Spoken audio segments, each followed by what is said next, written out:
دونوں میں حدیث ہے، مولا علی اس حدیث کے راوی ہیں کہ ایک سفر کے اوپر نبی علیہ السلام نے ایک انصاری کو امیر بنایا اور اس کو اپنے ماتحت لوگوں کے اوپر غصہ آیا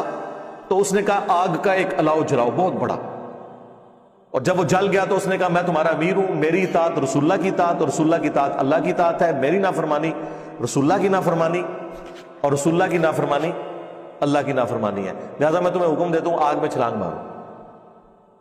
انہوں نے کہا اسی آگ سے بچنے کے لیے تو ہم رسول اللہ پر ایمان لائے تھے، تو ہمیں دوبارہ اسی آگ میں پھینک رہا ہے، ہم تیری یہ بات نہیں مانیں گے۔ وہ صرف حنفی ہیں جو امام حنیفہ کی بات بغیر دلیل کے مان لیتے ہیں، میں ہوں گا ایڈ کر،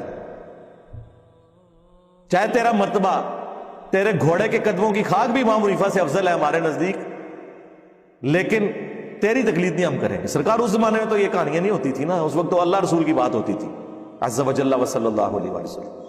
واپسی پہ جب جھگڑا حضور کی بارگاہ میں پیش ہوا تو نبی علیہ السلام نے فرمایا کہ اگر تم اس آگ میں کودتے تو سیدھا جہنم کی آگ میں جا کے نکلتے۔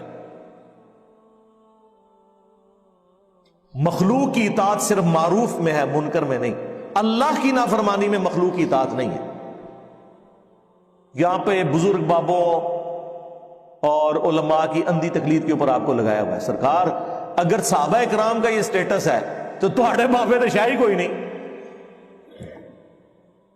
ہمارے مقابلے پہ نہیں، صحابہ اکرام کے مقابلے۔ تو یہ ایک کرائٹیریا تھا، لہٰذا آپ ذرا ذہن میں رکھیں کہ یہ ساری کی ساری باتیں جب کی جاتی ہیں تو اپنے ذہن کو کھولیں۔ آپ جان بوجھ کے ایک ایسا بیچ میں نہ کوئی ایسا پوائنٹ آف ویو لے کے آیا کریں کہ پھر ہمیں مجبوراً پھر زیادہ کھول کے باتیں بیان کرنی پڑیں۔ پھر ہم بات تو اس کا جواب دیں گے جو قرآن و سنت بیان کرے، جو صرف اپنی رائے بیان کر رہا ہے، اپنی خواہشات کا نام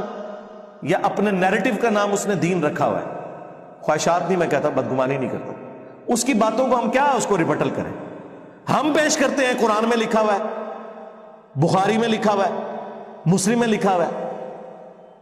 اب اس کے جواب میں کوئی صرف ایسے ایسے کر کے اپنی رائے بیان کر دے تو میں اس کا کیا جواب دوں یار؟ ہم نے تو وہ بیان کرنا ہے جو قرآن و سنت میں لکھا ہوا ہے۔ کیا قرآن و سنت میں نہیں لکھا ہوا اطیعوا اللہ و اطیعوا الرسول و اولی الامر منکم، اطاعت کرو اللہ کی اور اس کے رسول کی اور اپنے حکمران کی، ہاں تنازع ہو جائے تو اللہ اس کے رسول کی طرف پلٹاؤ گے، حکمران وقت کی اطاعت نہیں کرنی ہے۔ مسلم شریف میں حدیث ہے کہ جب ایک خلیفہ کی بیعت ہو جائے دوسرا اس کے خلاف کھڑا ہو جائے تو اسے قتل کر دو۔ اسی کے تحت مولا علی نے جنگ جمل صفین و نہروان لڑی ہیں، اور مسلم شریف کی اور بخاری میں بھی یہ حدیث موجود ہے کہ جو خلیفہ وقت کی بیعت کے بغیر مرا وہ جاہلیت کی موت مرا۔ اور بخاری مسلم میں حدیث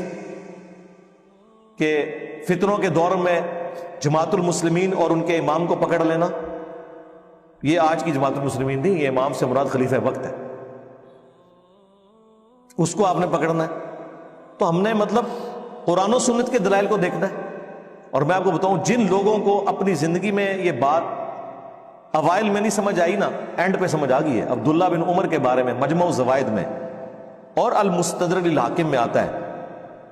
وہ عبداللہ بن عمر جو یزید کی بیعت توڑنے سے بھی روک رہے تھے، صحیح بخاری مسلم میں آیا،